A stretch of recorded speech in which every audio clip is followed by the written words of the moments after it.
Hey guys, what is going on? Jurgen from ZurGrinoSports here, coming at you with the March 15th edition of Raw Review. Unfortunately, it is not the March 16th edition because 3/16 day, but they did make ample notice or ample references to 3/16 day on the show, which we'll get to. Before we get into it, let me know what you guys thought of Raw down in the comments. Did you like it? Did you dislike it? And then at the end of the video, if you liked my review, leave a like and subscribe and all that good shit. So without further ado, let's get in to the review. So we started things off with a Lashley promo with MVP, obviously. You know what I mean? He still has that awesome, introduction, like pre-entrance thing from last week. So that's awesome. And then MVP says that they are there to make an official announcement from the Hurt Business. He says how it was mentioned last week, but some people seem to have not have, registered that they have entered the almighty era after 16 years. He was, after 16 years of, dominating and all that shit. The Chief Hurt Officer, the CHO of the Hurt Business, had the opportunity to win the championship, and Lashley gets in there and he's like, and I did, or something like that. He proved all the doubters and naysayers wrong. He wasn't given anything. He earned it. He destroyed Drew. He'll destroy Drew at Mania because they had officially announced that it's going to be him and Drew for the title at Mania, and then it's going to be Drew and Sheamus at Fastlane.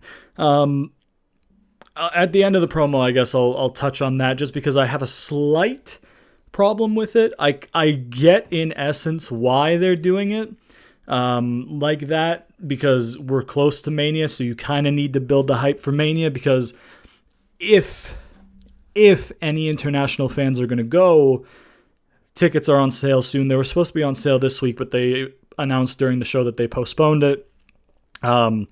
You got to have some of the card announced early if you want the international fans to somehow take the risk of going overseas, you know what I mean, the extra COVID risk and stuff like that. But anyways, Miz interrupts and he's like, yo, remarkable speech, out here to congratulate you, you know what I'm saying? We're all in on the almighty era, because he was with Morrison. Miz says how it was an honor to share the ring with Lashley the past couple weeks, but he feels like their rivalry is just getting started, like all the big rivalries have this and that, they have these Mania matches, and you know what I mean, so he wants to see pretty much Miz and Lashley at Mania, and he's like, oh, I know what you're thinking, Miz, you already had a chance, but Lashley seems fair, Miz had to defend twice, he wasn't 100%, and then he tells Lashley, like, don't you want to face Miz at 100%? Which is fitting with Miz's character, because nobody cares about Miz at 100%, because Miz is not a serious competitor in 2021. At least not the way he's booked, and especially not compared to the guys in the main event picture like Drew and Lashley. So, yeah, it fits for Miz's character, so that's fine. Drew then interrupts. He has his sword for his entrance. He points the sword at Lashley, then puts it in the ground. Then he does his entrance, completely ignores Miz and Morrison. And then at the bottom of the ramp at ringside, he stares at Lashley into the ring, gets in the ring, and then he gets on the mic in Lashley's face, and he's like, you know what, you and I have had similar paths, mine was 17 years, so many years of being the hardest workers and being passed over for opportunities. Everybody's getting to the hotel at 1 and 2 in the morning. They go to sleep. We were in the gym working hard, blah, blah, blah. Opportunities passed us by. Then we were both out of WWE. We had to scratch and claw to get back to WWE, and then we had to scratch and claw to get the top of WWE, and we both crossed the finish line, but I beat 30 men and beat Brock Lesnar, and you made a deal and screwed me pretty much. And then, MVP starts getting involved, and then Drew's like, what purpose do you serve out here, MVP? I get it at the beginning, you were his mouthpiece, you talked for him, he, servant and whatever, the mastermind, whatever, Frankenstein's monster, whatever, but he can talk for himself now, blah, blah, blah. And then Lashley's like, yo, don't worry about him, worry about me, Drew. And then Miz says, and me. And then both Lashley and Drew were like, what the fuck? Who the fuck is that guy? And then Drew turns around and is like, I actually forgot you were there. I'm going to give you two options. I'm going to turn my back and continue this conversation. Option one, attack me, which I don't recommend. Or option two, run away because we have our match tonight and I'm going to beat you tonight. I'm going to beat Sheamus at Fastlane. And then I'm going to go to Mania. I'm going to beat Lashley. And then he calls Lashley a big bald bitch, which gets him furious. But MVP holds him back. Miz starts talking, Drew turns his attention, and then Lashley attacks Drew. Then Miz starts beating down Drew, who's already on the ground, while Lashley had walked away and is at the top of the ramp. But then Sheamus attacks Lashley at the top of the ramp. The refs come down, push him back, and then Lashley's pissed, and MVP's holding him back again. And then we went to commercial after this. Now, one little... I don't know who the mistake would have been on, but while MVP's holding him back, MVP's like, yo, you got him tonight, you'll kill him tonight, you have a match with him tonight, whatever. That hadn't been officially announced yet, that Lashley and Sheamus were in a match. It gets announced later, and Sheamus asks for the match when we get back from commercial, which I'll talk about in a second. But I don't know if it was maybe, creative didn't tell MVP that it wasn't booked from the start and MVP forgot, or if MVP, or if MVP knew and he, whatever, you know what I mean? So I'm not sure what it was. It's just a minor thing, but it is what it is. Now, so Drew and Sheamus at Fastlane, I don't have a problem with because, you had the first match, you had the match that ended in no contest, trilogy, get it out the way, right? That's fine. I'm completely fine with that. Drew's going to win, which is the right call. However, and this is the part where it's kind of like, in an ideal situation, you could have had this. I still understand why they did it the way that they did because, excuse me, I hit my mic arm. I understand why they did it the way they did because you need to sell tickets early because it's WrestleMania. If international fans want to make that risk, they want to know what's on the card, blah, blah, blah, blah, blah, whatever. Okay. So, why not just make Drew and Sheamus a number one contenders match at Fastlane to actually add some stakes to the match? Because if you're telling me, right, that Drew has a match at Mania, not a single person watching is going to care about that match beyond the quality of the match. You know what I mean? And casual fans, they don't really care about the quality of the match. They care about the overall thing, right? About like things being believable and whatnot. Nobody's going to sit there and be like, oh man, Sheamus is going to win this one. Unless they do something really stupid and like have him win and then get inserted for a triple threat, which would really be a poor idea in my opinion. But like, you know what I mean? Like, it's just like, why? Why not make it a number one contenders? You know what I mean? Just postpone it 1 week. You postpone the ticket sales anyways. So like, you know what I mean? There's probably not going to be many international fans there anyways either. But, just for the few, I understand why we're a month away. You kind of have to be like, oh, hey, by the way, this is the main event for Raw. You know what I mean? Technically. It's not going to be the main event on any night, I think, because I feel like Bianca and Sasha is going to main event night 1 and then Edge and Roman night 2. But we'll have to wait and see if that's the case. I just, it would have been nice to give the match at Fastlane stakes because, trilogy fight, Drew is obviously the guy, whatever. It would just be nice to give that match an extra something, you know what I mean? They've had 2 matches already with nothing on the line but pride, you know what I mean? Mix things up, make it worth something, you know what I mean? Instead of just being like, oh, these guys beat the fuck out of each other, basically just another win for Drew to look strong before he beats Lashley at Mania because you need to have Drew get his win in front of the fans, and it would have been nice last year, but you shouldn't do it at the expense of Lashley because Lashley's fucking strong right now. He should not be losing. He should not be losing anytime soon. So I don't know. Just a thing where, again, I understand they need to announce the matches early so people buy the tickets. But on the flip side, an extra week won't hurt. You know what I mean? An extra 6 days, really, not actually an official week, because on Sunday is the pay-per-view, right? So as soon as that match ends, you know what's happening. Boom, an extra 6 days, whatever. And on the other, adding to that, this Mania is already shit. You don't need, people aren't going to buy tickets who normally would just because the Mania has been built so poorly. So, it is what it is. But yeah, we had Sheamus do a backstage interview where he was asked why he attacked Lashley, and he said that he wants Drew at 100% at Fastlane so Drew can have no excuses when he beats him, and Bobby got in his business, so he wants Lashley tonight to show Drew what he won't be able to do at Mania and show them the true Sheamus, and Sheamus says he's going to be the one to beat Lashley. So That's how that match gets set up pretty much. So again, I don't know if MVP didn't know and then went along with it, or if he knew and he just kind of forgot, but it is what it is. It's not a big deal. We had Miz and Drew, which started with the ref asking if Drew was okay to compete. He was still selling the effects of the attack. He says yes. Miz kind of goes into him, right away. They had constant Morrison involvement. He threw like glasses in to distract Drew kind of thing, kept getting involved, and then the ref's like, you know what, enough, ejected. And then that's fine. The match goes on. The match is fine. And then Drew hits a Claymore. Looks like he's going for the pin, and then he doesn't pin. And then he's like, oh. And then commentator's like, oh, he could have pinned right there, and he didn't. Drew gets up, he points at the camera, points at the Mania sign, and then puts the Hurt Lock in on the Miz, and then Miz taps out. So Drew beats Miz with the Hurt Lock, taunting Lashley in the process, getting a win, which is fine. Drew versus Miz makes sense as a match.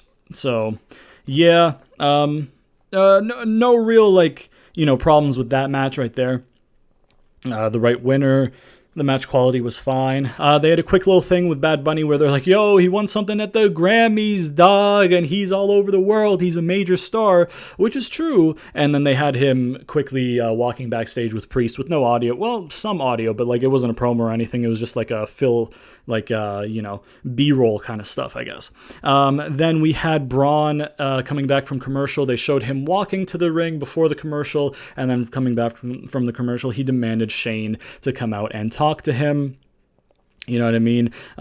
Shane's like, yo, I'm sensing some hostility. I don't know what your problem is with me. And then Braun's like, yo, enough, man. I've been bullied and called stupid all my life by people like you. Just because I don't have a mansion, I'm not in an Ivy League school, doesn't mean I'm stupid. I'm certainly smarter than you, or I'm not more stupid than you or something. And then Shane's like, yo, those are disgusting comments, dude. I'd never insult someone.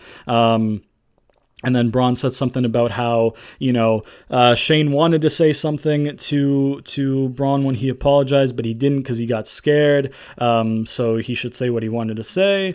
And then Shane said something about wanting to get in Braun's head, but if he got in Braun's head, all you'd hear is beep, like a flatline or something like that.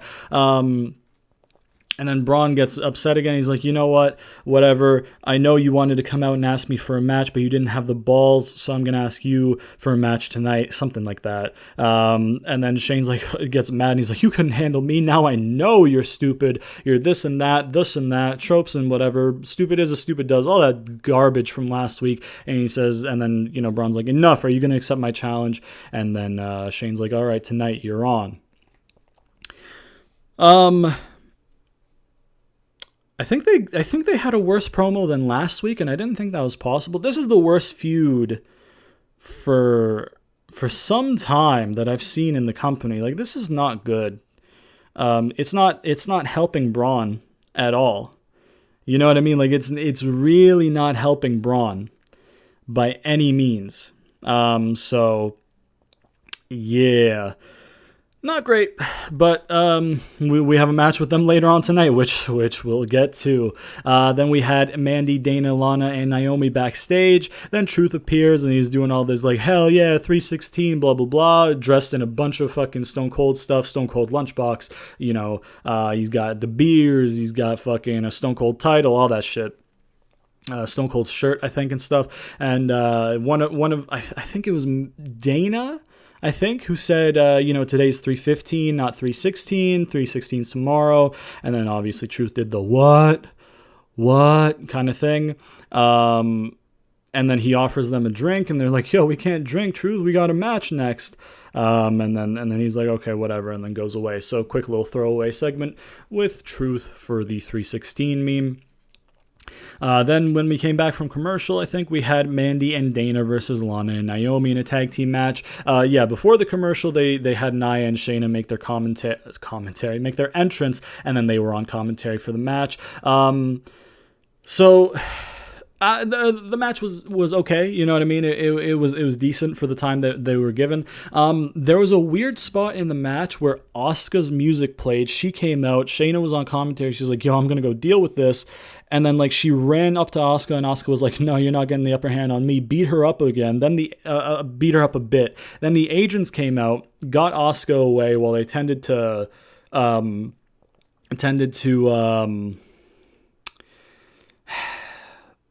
What Shayna, I literally said it like 10, 20, 30 seconds ago, and I'm forgetting it, brother. I think I have early onset dementia, brother. Not too good. Okay, so yeah, and then eventually after a few moments go by, Mandy goes for her finisher. Lana gets out of it, does the face buster, and then while she's getting up, Dana does her like rotating neck breaker, front flip neck breaker thing, and then wins the matchup for Dana and Mandy by pinning Lana. Like I said, the match quality was okay. They didn't really get too much time, but I mean, like for the time they were given, they did pretty well. Lana's improving, so that's good to see.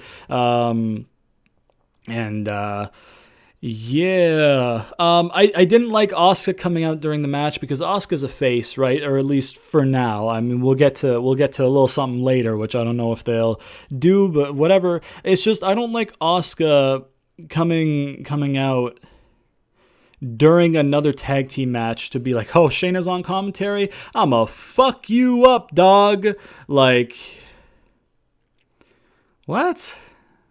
Like, I understand that she knocked out your tooth and shit, right? And I get that. But as we know her, she's a babyface. And a babyface, unless they're turning heel, would recognize that shit happens in the ring. You know what I mean?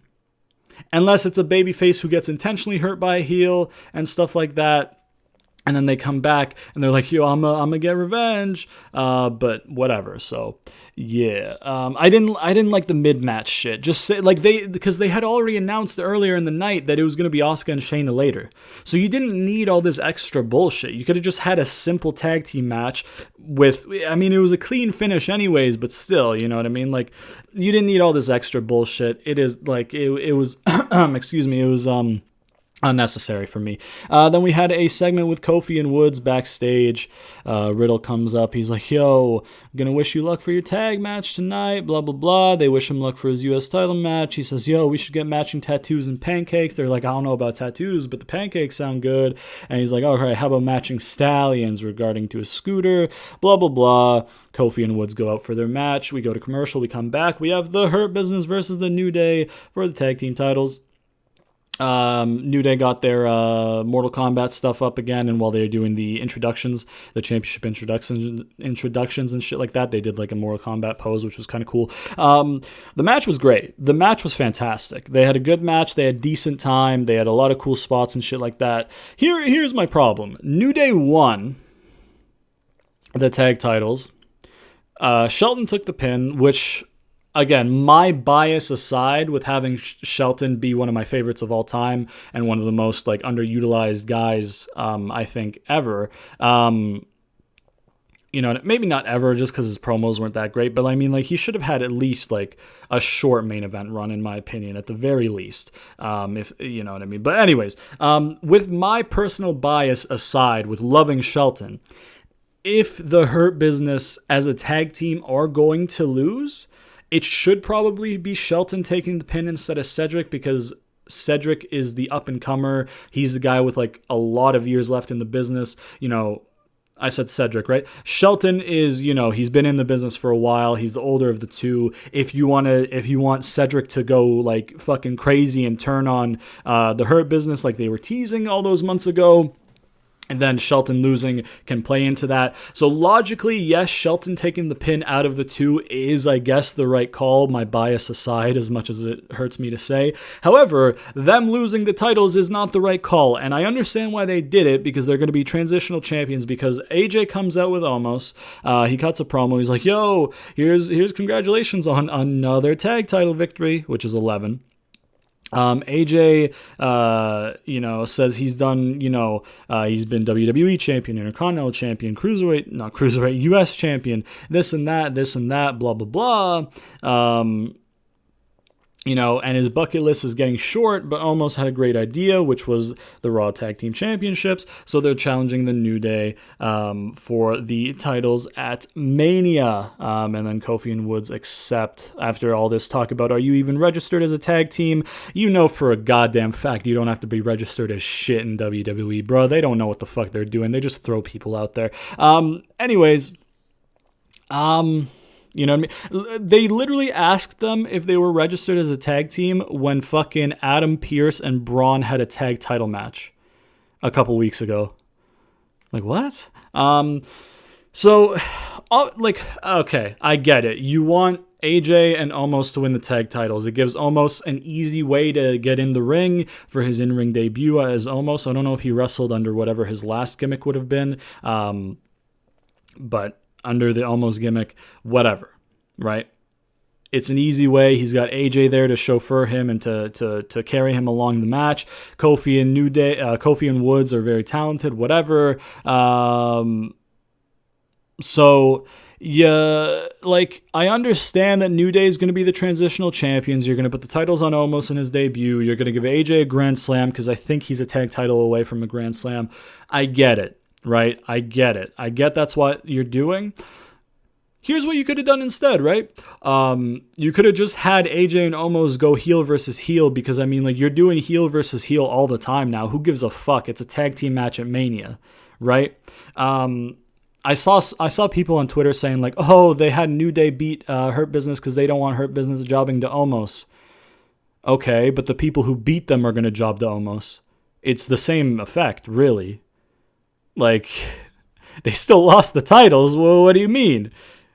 They're not champions anymore, regardless of if they avoid fucking losing to Omos. Braun Strowman made them look like fucking shit a couple weeks ago anyways. You know what I mean? Fuck. This really pissed me off. You could have just done a triple threat, man. You could have just done a triple threat tag match, man. You could have just had, the Hurt Business fucking cheat to win this week or something. And then New Day be like, yo, we want another shot at those titles. And then AJ and Omos be like, yo, we want a shot at those titles. And then the Hurt Business could be like, yeah, fuck it. We, the Hurt Business, we will fucking beat up everybody. Both of you can have it at Mania kind of thing. And then just boom, triple threat tag team match. And then guess what? You can get the titles off Hurt Business and protect them from the loss, because in a triple threat tag team match, Omos could have pinned one of the New Day, or probably both is what's going to happen. He's probably going to stack them on top of each other and pin both or whatever to look strong and, all that shit. But have the Hurt Business, honestly, I wouldn't even have the Hurt Business lose the tag titles at Mania.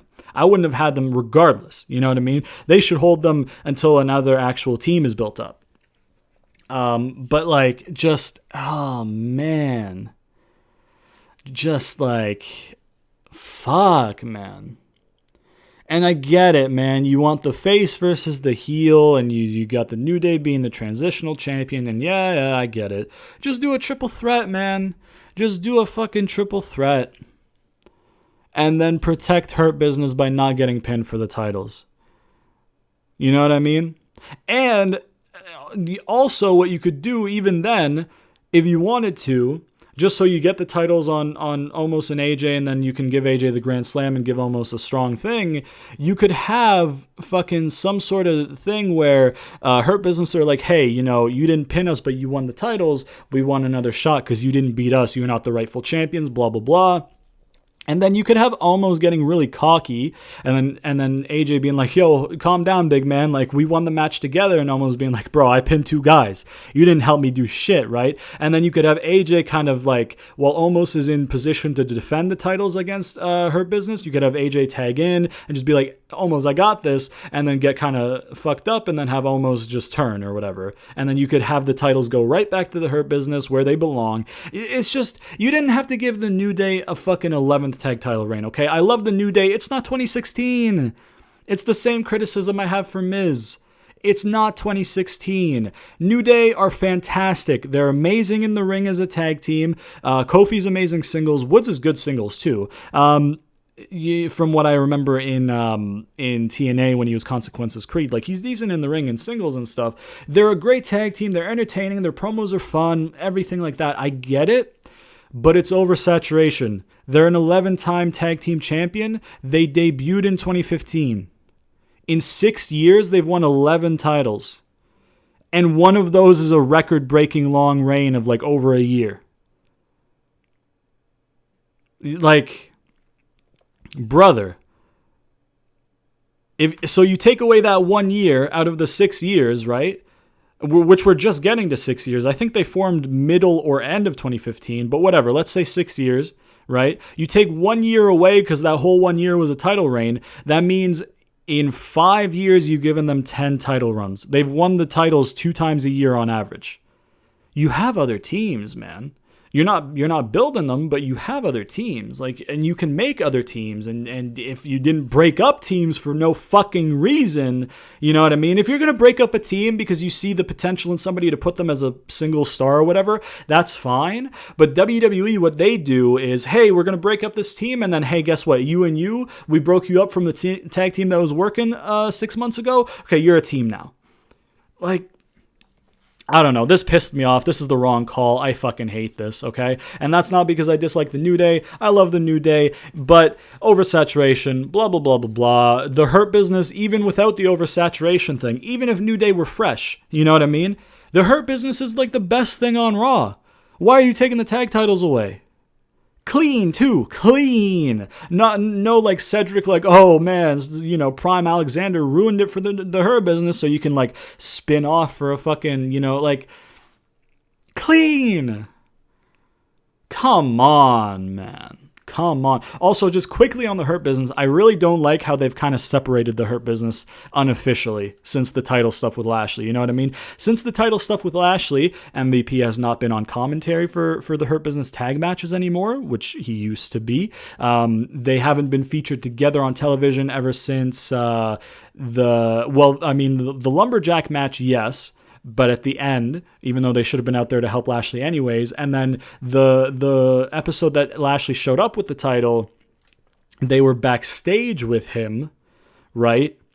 For like 2 seconds at the start of the show, and then they fucked off, and then it was just MVP and Lashley. They didn't even celebrate the title with him. Lashley was in there by himself and MVP celebrating the title. They didn't even have Cedric and Shelton jump in there to celebrate the title win with Lashley. So it's pretty much just Shelton and Lashley on their own now, and then Shelton and Cedric on their own now, and then MVP and Lashley. You know, like, why? Keep them as a unit, brother. Everybody has gold if you count, you know, MVP's necklace, but like, why separate them like that? Like, I just don't like it, man. Anything that's good in the WWE, Vince is like, oh, fucking kill it too early. Like, fuck you. Fuck you, Vince. Anyways, then we had Miz and Morrison running into Bad Bunny and Priest backstage. Priest and Bad Bunny talk about how Miz has been looking awful lately since he lost the title. Miz is like, yo, I'm not champion anymore, but I have all these accomplishments. I have this and that and this and that. What have you done, Bad Bunny? You've done this. And what have you done, Priest? Nothing. And then Priest gets in his face and is like, yeah, I don't have your accomplishments. It'll take a while to get them. Maybe I'll start now. Gets in his face. They walk off. Truth sneaking up with the lunchbox, about to hit Bad Bunny. And Priest is like, yo, what you doing, man? You know, and he's like, oh, hey, what's up? It's not what it looks like. And then Priest is like, it looks like you're trying to sneak up on Bad Bunny. And then she was like, no, see, it's a 316 day. Look, we got all this. You know, I came with gifts. And he gives everything to to Bad Bunny. The lunchbox, the Stone Cold title, blah, blah, blah. And then, you know, gives a beer to Priest, and then Bad Bunny's like, okay, but what you want? You know, like, what do you want in return, kind of thing. He's like, that on the 24/7 title. Bad Bunny deliberates with Priest a little bit in Spanish, so I don't know what the fuck they were saying. And he's like, you know, I respect you and I respect this business. You deserve it more than me, so I'm going to give it back to you. I'm going to keep this one with the Stone Cold belt. I'm going to give you this back. And then Priest, before they walk off, he's like, wait, what's his name? And then Truth is like, Bad Bunny instead of Bugs Bunny. And then he's like, yeah, that's right. They go away. Truth celebrating getting his baby back. And then the 24/7 jobbers, storm him, and then that's the segment as he runs away from the danger of the 24/7 division, if that's what you want to call it. Then we had Priest versus Riker in a very quick win for Damian Priest, which is good. Fuck Jackson Riker. And then Elias attacks him post-match. Beats him down a little bit. He goes out to get the guitar to attack him with the guitar. Gets in the ring. Bad Bunny gets in, takes the guitar away, throws it out of the ring. Elias grabs him by the collar, puts him on his shoulder for like a power slam. Bad Bunny gets down, punches him. Elias kind of like turns to sell the punch, and then he's like, did you really just punch me? But when he turns around, he sees Priest, and he's like, fuck it. He goes for the punch, swing and a miss, giving his back to Priest. Priest does his thing where he claps his hands in front of your face kind of thing, and then he does his finisher.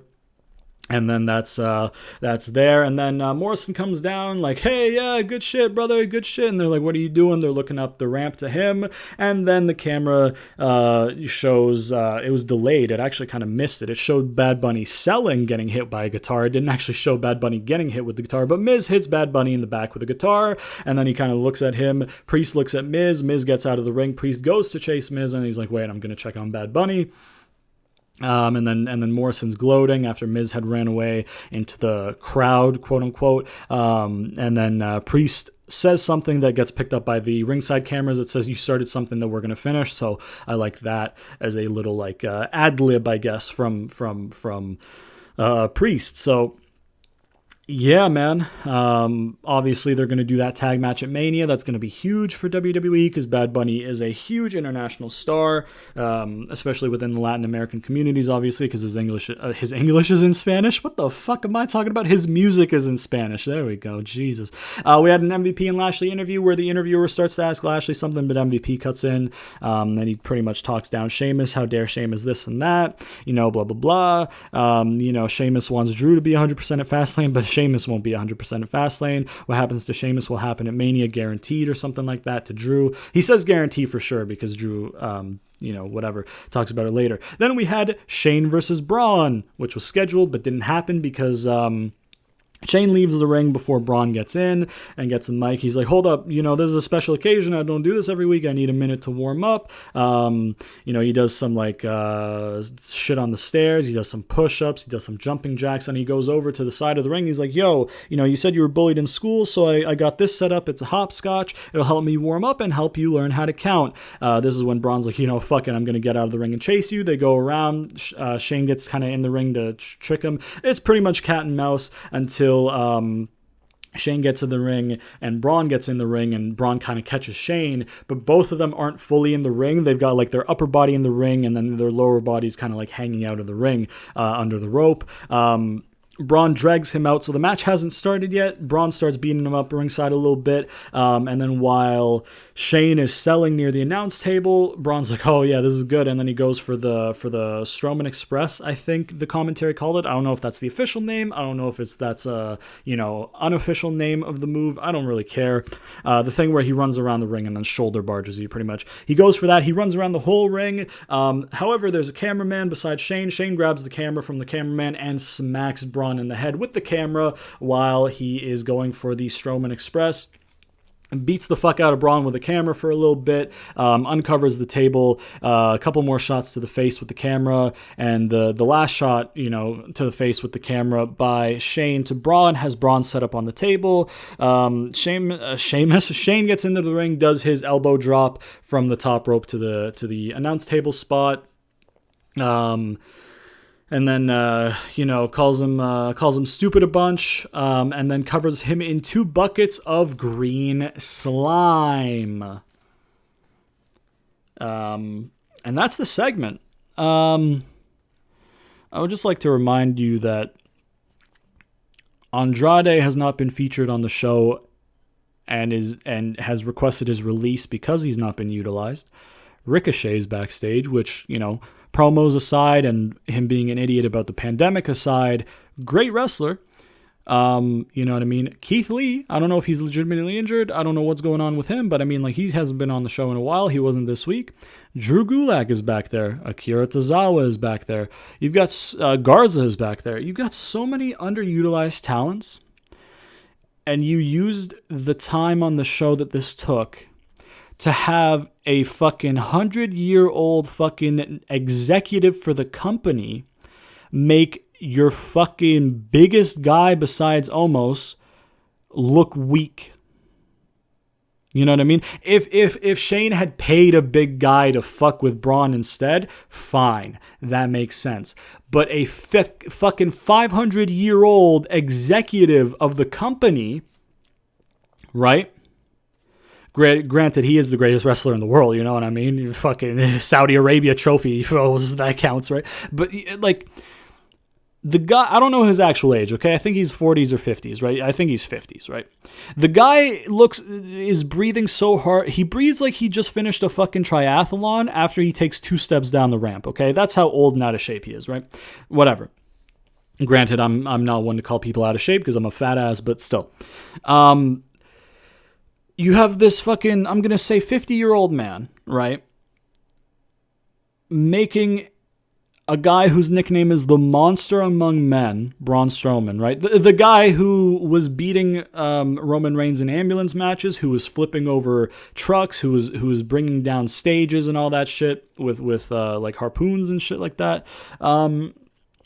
Like, you have that guy getting made to look weak and getting beat down at ringside by a 50-something-year-old executive of the company, and then that executive of the company covers him in slime, 2 buckets of green slime like this is a Nickelodeon show.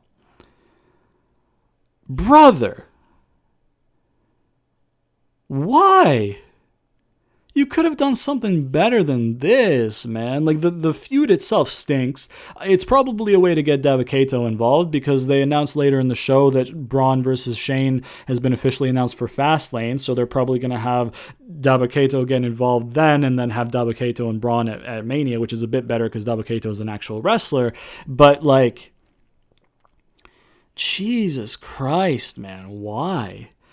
You could have had Andrade on the show putting on a fucking clinic with, like, Ricochet.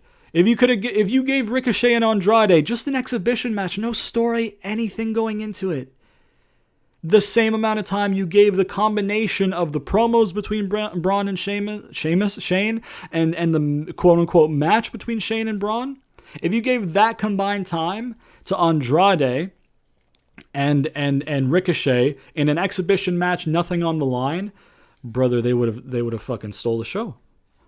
They would have fucking stole the show. But you need a fucking 1,000,000-year-old executive making one of your strongest looking characters look fucking weak by himself. He intelligently reversed a fucking maneuver and then capitalized and beat the fuck out of a dude who should be eating him for breakfast. If this is like AJ Styles, sure, AJ Styles is like the best wrestler in the world. It's Shane McMahon. It stinks. It fucking stinks. It's garbage. So I'm just going to move on because that's fucking trash, brother. We had another Rhea Ripley hype promo, whatever. Just bring her on Raw already, man. The division needs her. Then we had Alexa's Playground, kind of. It was in the backstage area, and it wasn't with the lighting and stuff, but it was still the set with the swing set and stuff like that. Very quick thing. She does like a nursery rhyme or something, and then says, you know, time to play a game of truth through inflicting pain or something, that's what she likes doing or what she's been doing. You know, Randy, you want me out of your life? You're going to have to take me out of it, and Fastlane is your chance. Are you going to take that chance kind of thing? And that's a quick little Alexa thing. So seemingly a challenge for a match at Fastlane. Cool. Then we had Asuka versus Shayna pre-match. They had a little like pre-match promo from Shayna played during her entrance down in like a Minitron or whatever, where she says, you know, she'd love to say that she didn't mean to, you know, hurt her or something, but she meant to and she enjoyed it and she's gonna knock her teeth out again and she's gonna enjoy it again kind of thing. While Shayna's like getting her tag titles off and like getting her shit to the ringside personnel, Asuka ambushes her, attacks her a little bit. Nia tries to get involved. She attacks Nia, then the match starts. Nia was kind of getting involved early on pretty consistently, and then you know, Asuka was you know, kicking the shit out of her face, which was nice to see.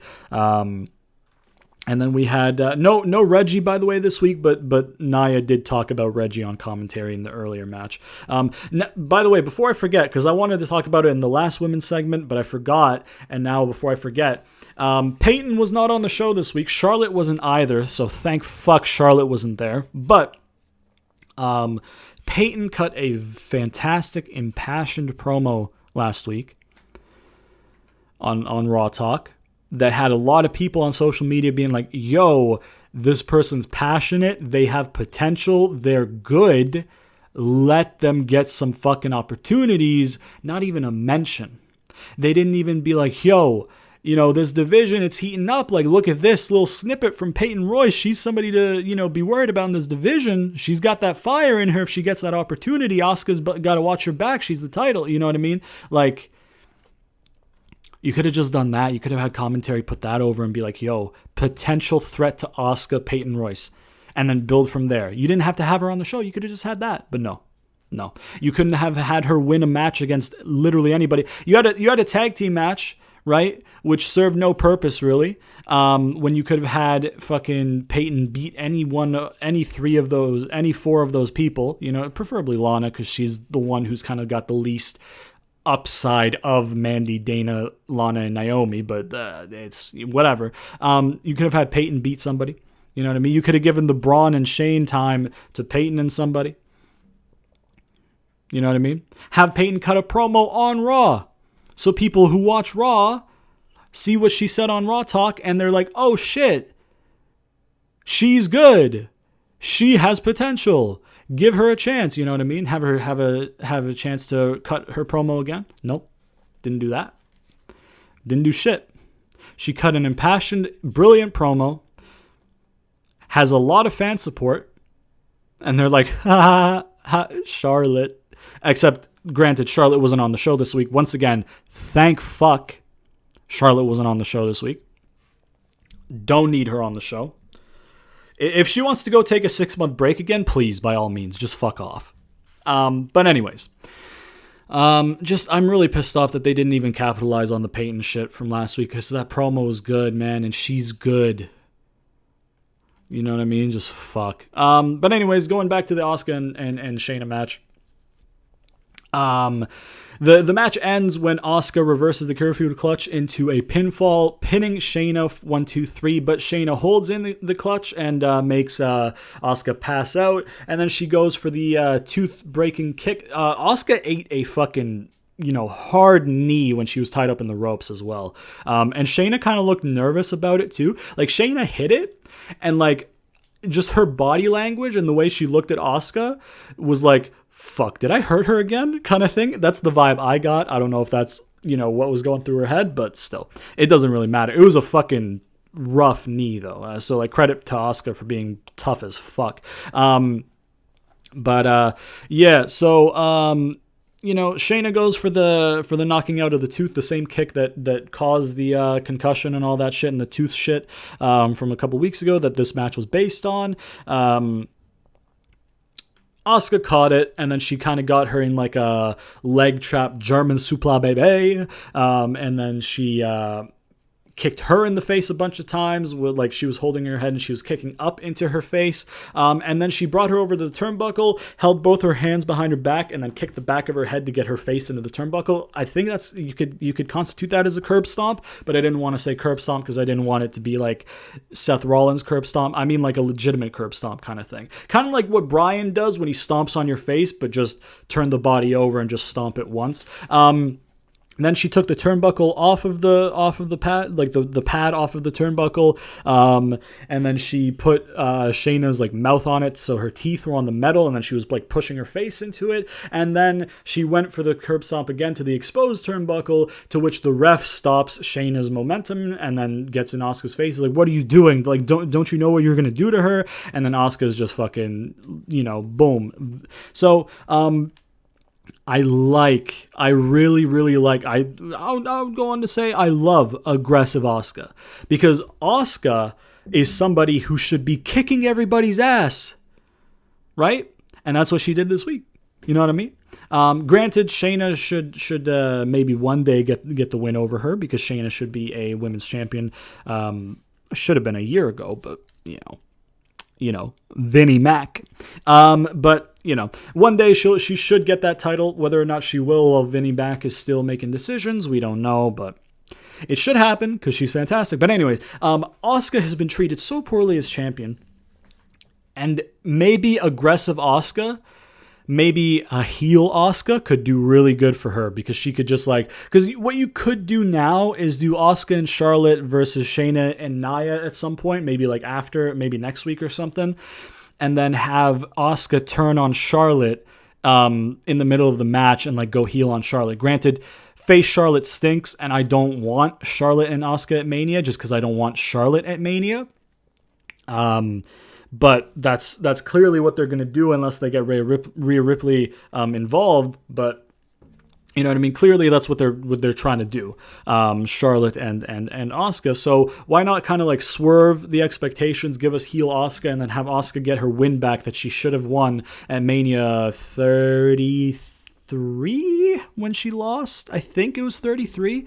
The one where she lost her, or 34 maybe. The one where she lost her undefeated streak to Charlotte. I remember my fucking preview for that one because I made a preview video and I was like, yo, I know the company's really high on Charlotte, but I don't think they're that high on Charlotte that they would put her over Asuka's undefeated streak. Because this was before Charlotte had been shoved down our throats. This was they like Charlotte, they're pushing her, but it was still early stages.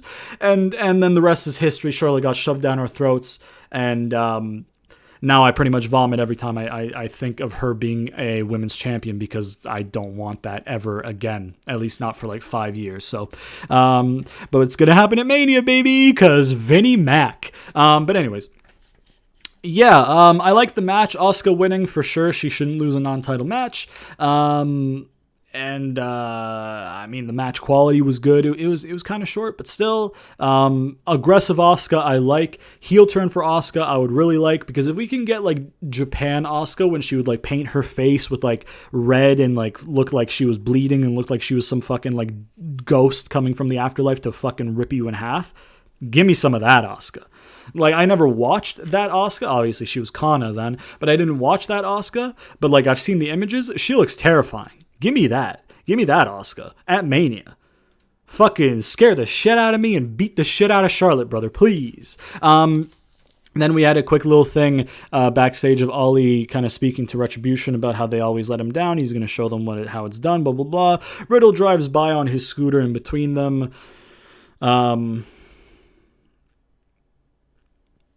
Yeah. And that was before the commercial, and then we came back, and then I think we had Ali versus Riddle for the U.S. Championship. The match was good for however long it lasted. There was a little bit of a Retribution distraction, and then a roll-up by Ali that Riddle kicked out of, and then kind of grabbed Ali into the Broderick, and then won the match clean, pretty much. So, and then Retribution stormed the ring immediately. So 2 title matches this week, right? If you wanted to have a title change, why not just give Ali the fucking US title, man? You know what I mean? I'm trying to like Riddle, the character. I'm trying to like the on-screen presence of Riddle. I like him in ring because he can wrestle.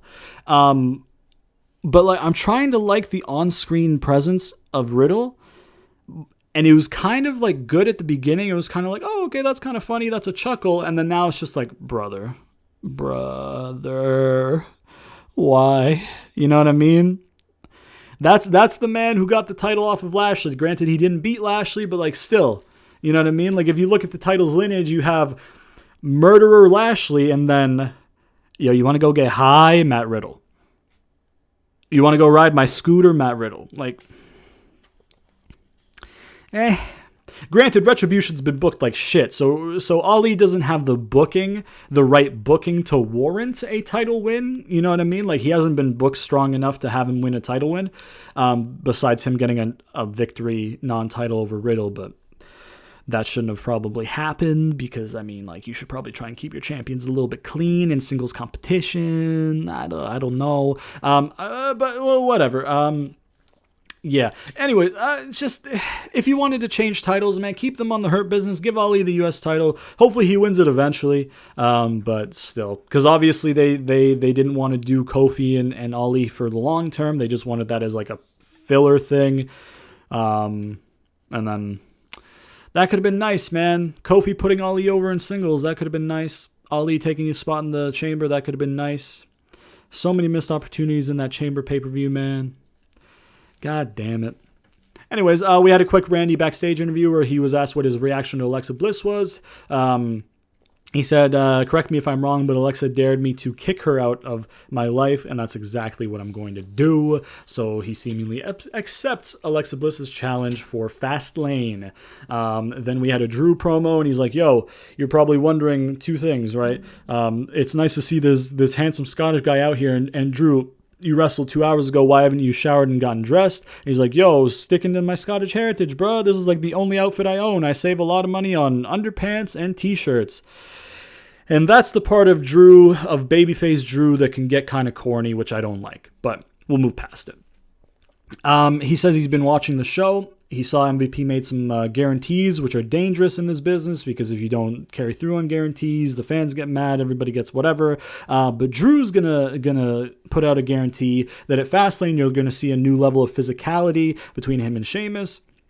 And he's also out there so he can get a close-up view of Lashley.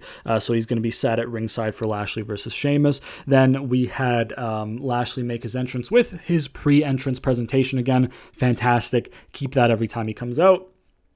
And then we go to commercial, and then we come back, and it's Lashley versus Sheamus. They got decent time, man. They got like 15 minutes or something. They were two big dudes beating the fuck out of each other. I enjoyed it. I enjoyed the match. Hard-hitting match between two good wrestlers.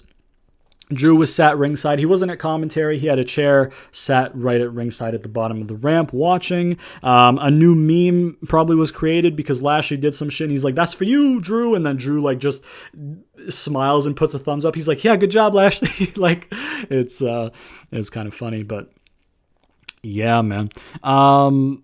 And then for the finish, a brogue kick gets interrupted by the spear for the Lashley win. And then after the match, puts the Hurt Lock on Sheamus. Drew gets in. He lets go of the Hurt Lock. MVP, while him and Lashley are staring down Drew, MVP kind of gets distracted by Sheamus. I think the thing was like Sheamus was crawling on the floor, and he maybe like walked into the back of MVP, or maybe like walked into his cane or whatever, and then MVP was like, what the fuck? And then because MVP got distracted, Lashley like looked to the side and he's like, what the fuck? And then he got hit with a claymore.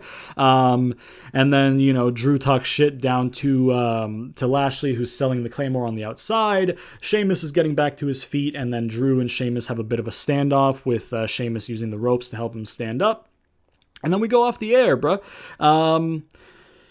Yeah, man. Raw was something. Raw was something. It was kind of like middle of the pack again. You know what I mean? Because like you had some good, but you didn't have anything like spectacular other than the match of the tag. Like the tag team title match itself was fantastic. The booking I thought was shit. I hate it. But you know, it is what it is. So yeah, man. I don't know what I'd give Raw.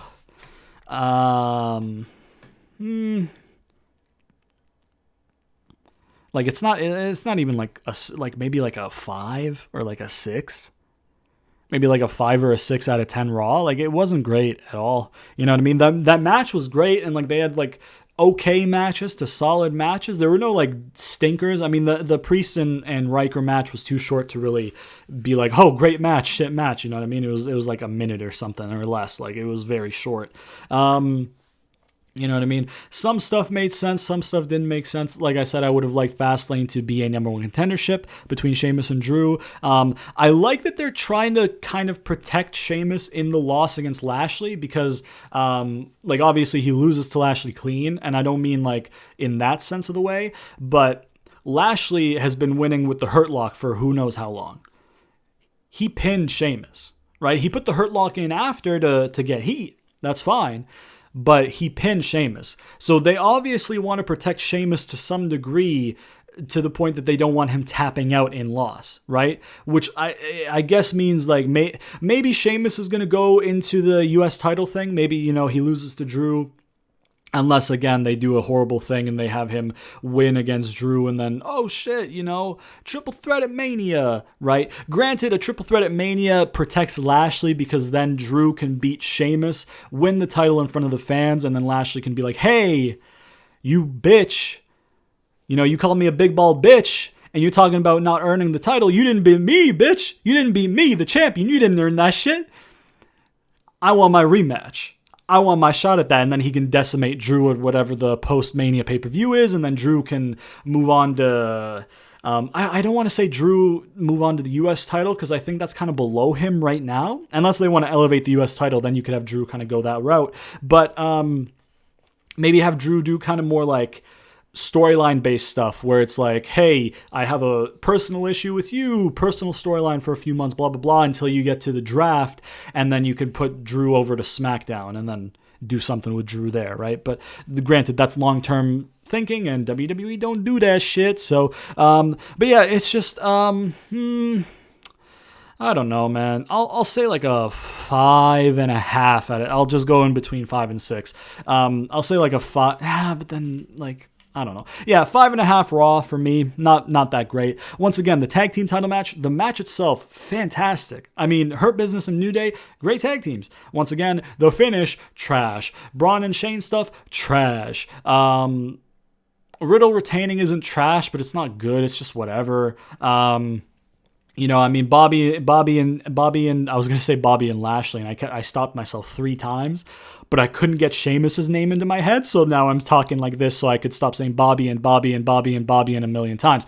Bobby and Sheamus was a good match, good hard-hitting match. A bit slow-paced, right? It's kind of like the match you'd expect in the Ruthless Aggression era, but that's my shit, so I liked it. And then obviously Drew beating Miz was fine. Priest getting a win is good for the booking. Obviously, they're setting up the tag match with Priest and Bad Bunny versus Miz and Morrison, which is good. It gets Priest over. He's going to get a Mania win. He's going to get a lot of exposure with Bad Bunny. The Truth stuff was entertaining. Truth made the Bad Bunny segment pretty funny. The women's tag match was fine. I didn't like the distraction in the middle of it. Asuka and Shayna was good. I like aggressive Asuka. No Peyton stinks. She should have been on the show. No Charlotte is fantastic. Thank you, WWE. Yeah, I'll go 5.5 out of 10 for Raw, I think. Yeah. I can't give it higher than that. So, yeah, man, let me know what you guys thought of Raw down in the comments below. Did you like it? Did you dislike it? Give me your rating out of 10. Do you agree with my 5.5, or do you rate it higher or lower? Let me know all that shit down in the comments below. If you'd like to support me in the channel, there's Patreon and shit. There's a Discord link in the description. There's a Twitter link in the description if you want to check out some of the other shit I do on the channel, which is primarily gameplay-based, and specifically out of the gameplay-based stuff, check out my GM mode. I book storylines like an actual wrestling show in the GM mode, so if you'd like to see how I book shows, go over there. Granted, it's with old people and stuff, but still, whatever. Go check that out if you want. If you don't, whatever. Yeah, man, sponsor me PC, obligatory sponsor me gimmick, gotta fit that in there. Be sure to turn on notifications so you never miss an episode, because YouTube likes to zuck your boy and not put my videos in your sub boxes, so by pressing that nice old bell icon, you will get a push notification anytime I do upload, and you'll never have to miss it. And yeah, if you guys enjoyed the video, please leave a like, subscribe, share it to all your friends, comment down below, all that good shit, and I'll see you guys next time.